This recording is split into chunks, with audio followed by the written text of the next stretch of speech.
guys, welcome to this video. Today we're going to be talking about the disappearance of Geoffrey Apke whilst I do a drawing of Geoffrey Dahmer.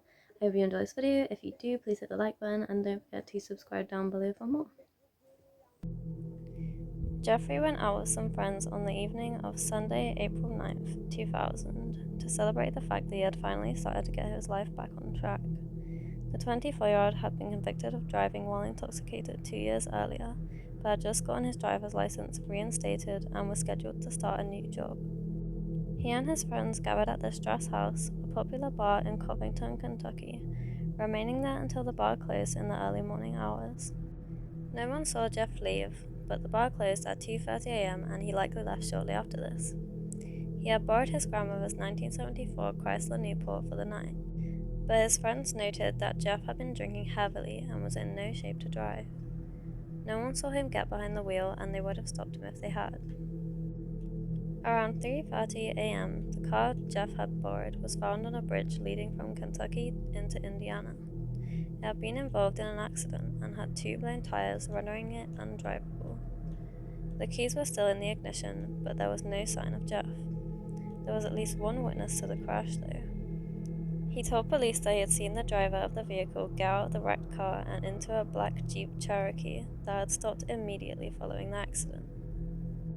Police assumed that the driver had been drinking and had fled the scene to avoid getting arrested. With no way of knowing who had been driving the vehicle at the time, they simply had the car towed off the bridge and made no attempt at finding the driver. Jeff's parents, Jim and Helen, were concerned when Jeff didn't return home that night, but not overly worried. He was an adult and would often stay with friends rather than return to the Florence, Kentucky home he shared with his parents. It wasn't unusual for them to go several weeks without seeing him, but as time went on and there was no word from him, they started to worry that something was wrong. When they learned that the car Jeff had borrowed had been found on the bridge into Indiana, Jim and Helen were confused. Jeff's home was 10 miles south of Strass House, where he had last been seen. The location where his car was found was 20 miles to the northwest of the bar. Helen was reluctant to believe that Jeff had been driving the car at the time of the accident. His friends confirmed that he was definitely drunk by the time the bar closed, and none of them thought he was okay to drive. Since no one had seen him get into the car, his mother worried that something had happened to him prior to the car crash. She pointed out that the car was headed for Indiana at the time of the wreck. Jeff had no friends in Indiana and no reason to be driving that way. However, Jeff's father thought it was highly likely that Jeff had crashed his grandmother's car because he was drunk, then panicked once he had realized what he had done. He noted it's a logical assumption that he was in the car when it crashed, because then the running makes sense, the hiding makes sense. Once Jeff was reported missing, investigators with the Boone County Sheriff's Office attempted to find the black Jeep Cherokee that the witness saw picking up the driver of the crashed car, but they were unable to locate the vehicle or its owner. None of Jeff's friends had access to a black Jeep, which only added to the mystery.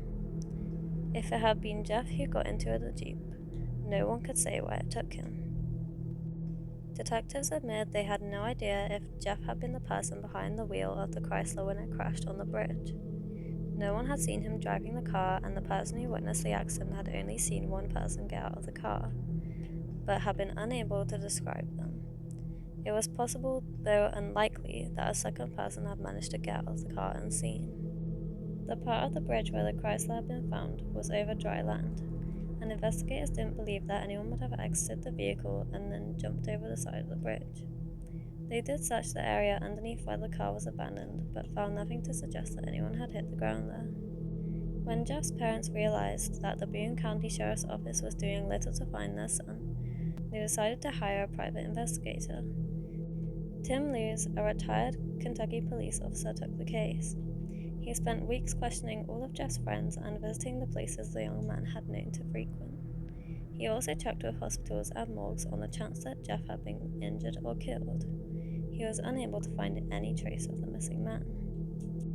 In July 2001, a woman reported seeing a man she believed to be Jeff at a Florence, Kentucky restaurant with a Polynesian woman. Although his parents thought it was unlikely that Jeff would remain in his hometown without contacting any of his family or friends, the private detective followed up on the reported sighting. He was unable to confirm whether the man was Jeff or not. Another month went by without any reported sightings of Jeff. Tim wasn't sure what to think, but his gut feeling was that Jeff was still alive somewhere. He admitted to a reporter, quote, "I think he disappointed his family tremendously and left the area to get his life straightened out. Where he had gone, however, remained a mystery." The tip that Jeff had been seen with a Polynesian woman gained some credibility when there was a reported sighting of him in Hana, Hawaii in January 2002. Tim Lee spent a week in Maui following up on this tip. He visited various police stations on the island and distributed missing person flyers with Jeff's information. He spoke with park rangers and stopped in many of the small towns and villages surrounding Hana. A woman who lived on a road leading into Hana told the private detective that she was certain she had met Jeff. According to the woman, her son had picked up 3 hitchhikers while he was driving one day and brought them into his mother's home for a while. One of these hitchhikers told the woman that he was visiting Hawaii from the mainland. The woman was positive that it had been Jeff. Although the woman was confident she had seen Jeff, Tim Lees was unable to verify if the hitchhiker had been the missing man. After a week of fruitless searching, he flew back to Kentucky. He told Jim and Helen that he wasn't sure the woman really had seen their son. He didn't believe that Jeff was in Hawaii. Shortly after the failed Hawaii trip, Tim Lees concluded his investigation and turned the case over to the Boone County Sheriff's Office. Jim and Helen were devastated by the fact that there had been no word from Jeff. Helen had a particularly hard time believing that Jeff would cut off all contact with them, but worried that it might have somehow been her fault. Quote, "I wonder if we did something to make him not want to come back here or contact us." Jim thought Jeff might have been too disappointed in himself to return to his family. He had already been convicted of drunk driving once. If he had wrecked his grandmother's car because he had once again driven while intoxicated, it would make sense that he didn't want to face his loved ones. Jim told a reporter, quote, "He might see himself as such a failure that he doesn't want to drag us into his mistakes again." Jeff's friends noted that on the night he went missing, Jeff had run into his ex-girlfriend while at the bar. The couple had just broken up a few weeks earlier, and it was possible that seeing her had upset Jeff, though he didn't mention anything to his friends. His ex-girlfriend had noticed that Jeff was drinking heavily at that time. Whether it was just because he saw her or not is unknown. Before going to the bar that night, Jeff had been in high spirits. He had recently been hired by a new company and was looking forward to starting his job as a garage door installer that week. He had been thrilled to have his driver's license back and told his parents that he was trying to quit smoking. His future looked bright and he was ready to move on from the troubles of his past, but everything appeared to come to a screeching halt at some point after 2:30 a.m. that Monday. Although investigators initially believed that Jeff had left on his own, as years went by they began to revise their opinion. If he had been able to contact his family, he likely would have done so at some point over the past 2 decades.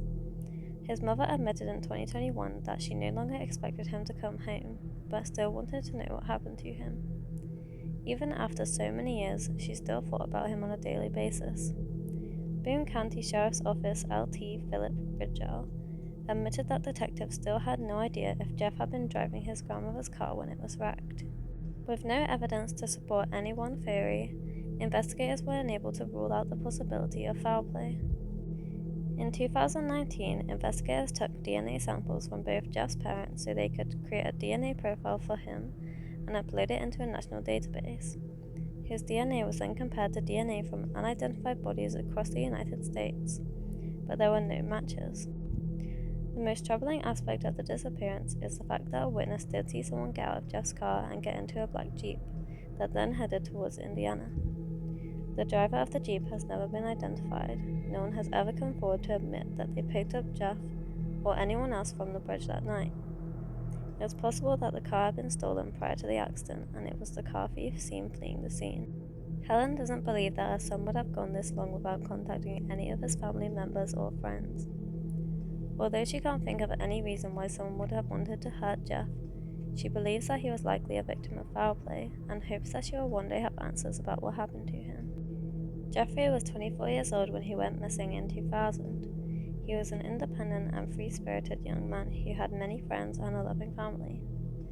Although he had gone through a rough period, he was in the process of changing his life for the better when he vanished. Jeff has blue eyes and brown hair, and at the time of his disappearance, he was 6'5" and weighed 180 pounds. When last seen, he was wearing jeans and a white shirt. His hair was long and usually pulled back, and he had a goatee. If you have any information about Jeff, please contact the Boone County Sheriff's Office at this number.